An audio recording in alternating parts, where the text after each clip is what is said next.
Good afternoon. It's a pleasure to be able to say to you, welcome to Channel 4.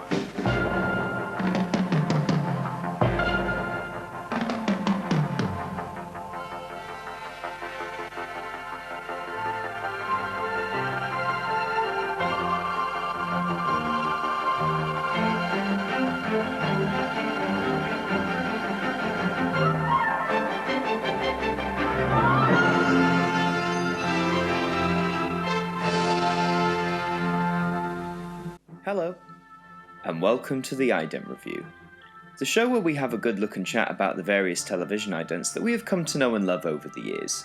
And for this instalment, we'll be taking a look at some of the very first idents shown on E4.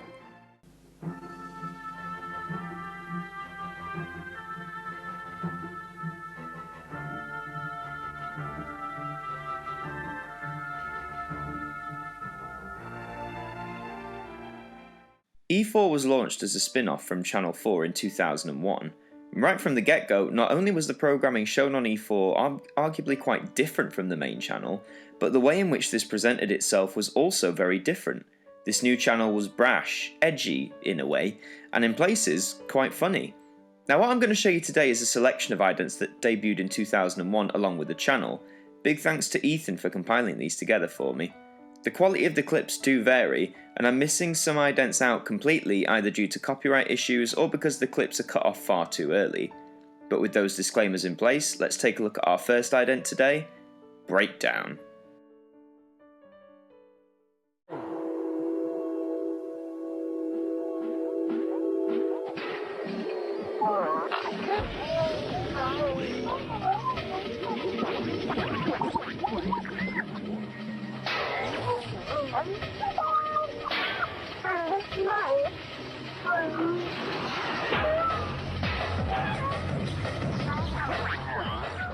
This is a pretty good indicator of what's to come, I assure you.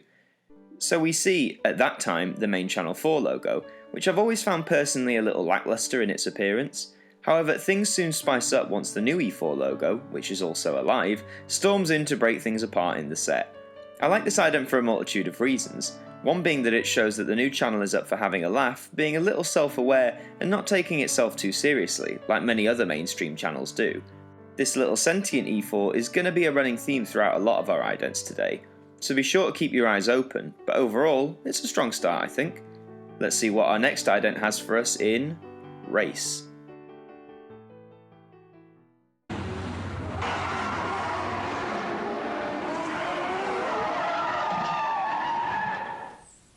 New comedy here now on E4. Time travel, Bad Dad and the Star Wars royal family are all on the strange minds of Adam and Joe. This one is more of a mixed bag for me. On one hand, I like how this has all been practically created, the little models dotted along the sequence, all that sort of stuff. However, I wish we could have seen a lot more of the actual race sequence, to see these cars speeding down along a track whilst also getting glimpses of the environment around it, only getting the final picture of the logo for the final few seconds. Don't get me wrong, it's still a well-crafted sequence by all accounts, but it could be better. Moving on now to our next ident of the day, Gravy.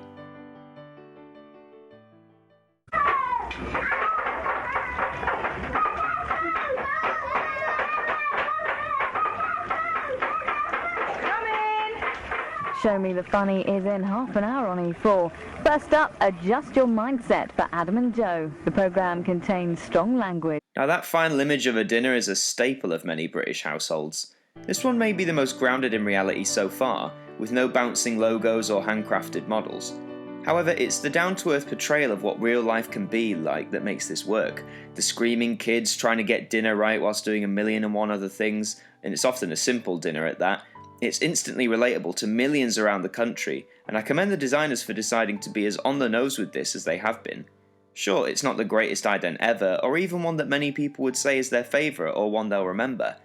However, it's the relatability and simplicity that, for me at least, make this one a true triumph amongst the initial 2001 set of E4 idents. But our next ident features the return of the sentient E4 logo in coloured bars.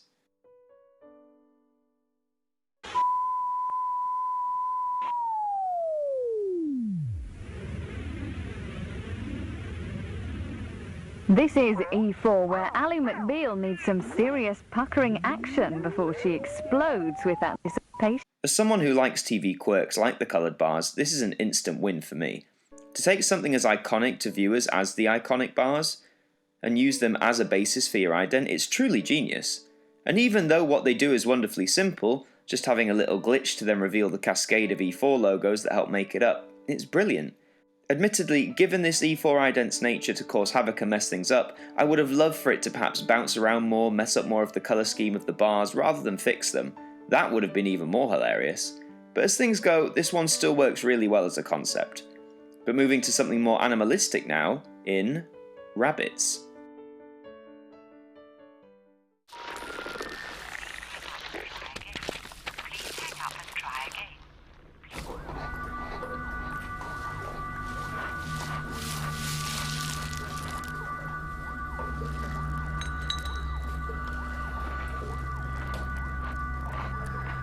This one is just that slice of Channel 4 weirdness. So we have some sort of grassland grown within the four walls of a regular house, where everything on the ground has been consumed by it. Then suddenly rabbits appear to help clear the way to show off the E4 logo. Now, I have so many questions. Why is this house covered in grass? Where did these rabbits come from? Where are the people who own the house? Did the rabbits eat them? The short answer, of course, is who knows? It's purely left up to interpretation for this one, which I've always enjoyed for idents. The fact that we are presented with a concept that then says to us, okay, what do you think? Whether intentional or not, it creates a really strong lasting impression for the viewer. Let's see if that impression can be recreated now in Factory.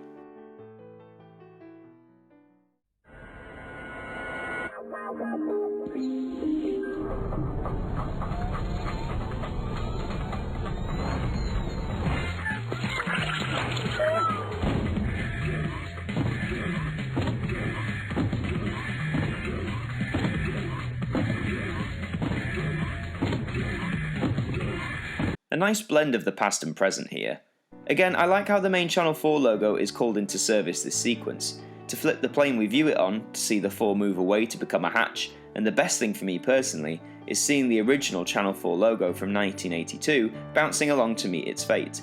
The callback to Channel 4's roots in this spin-off channel is a really nice touch, and I like that when the 4 falls, it then breaks up to become the many little E4s that are then placed within the factory boxes marked E4, showing that this old original ident is now being repackaged into something new. The sequence is fun enough, but I can't commend the design team enough here for using and acknowledging Channel 4's past to help usher in and show off its future, which in this instance is through the E4 channel. And now on to our next ident, which is called Escape.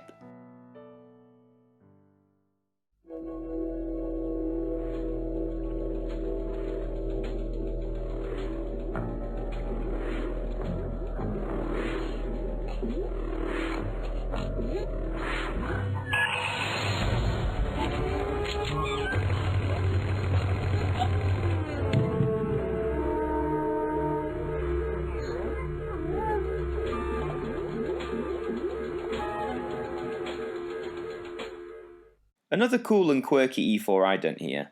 Once more the great concept of flipping the plane of the regular Channel 4 ident is implemented, and I like how it's gone for that prison breakout style of theming. To see these E4s hop around desperately trying to escape only for one to get caught and supposedly gunned down is both charming and humorous. It seemed in the early 2000s a lot of channels were trying their hand at making idents and their logos somewhat sentient, as it opens up the chance to tell mini stories and show off character and personality traits. And I would argue out of all the variants so far that feature this motif, this is definitely my favourite of the bunch. Let's see if our penultimate ident can continue to impress, and that ident is Puzzle.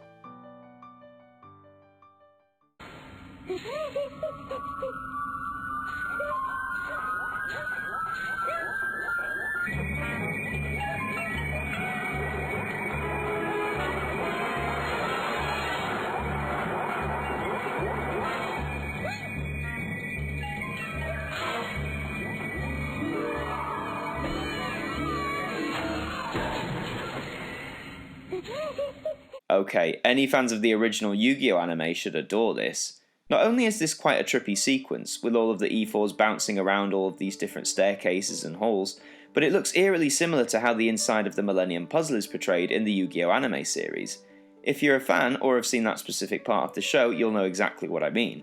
If you haven't, then just give it a quick Google and I'm sure you'll very quickly see what I mean. Also, the sort of dingy looking bed that the blue E4 logo starts and ends on gives this sequence a more darker interpretation. It could be a comment on how the inside of the mind is puzzling and complex, or how it could represent the continuous loop one can feel when battling against illness of any kind. I'm for sure reading way too deep into it, but as I said, these idents have been crafted to be interpreted in a number of different ways. But now, onwards to our final ident of the day, and it shall be titled Shattered.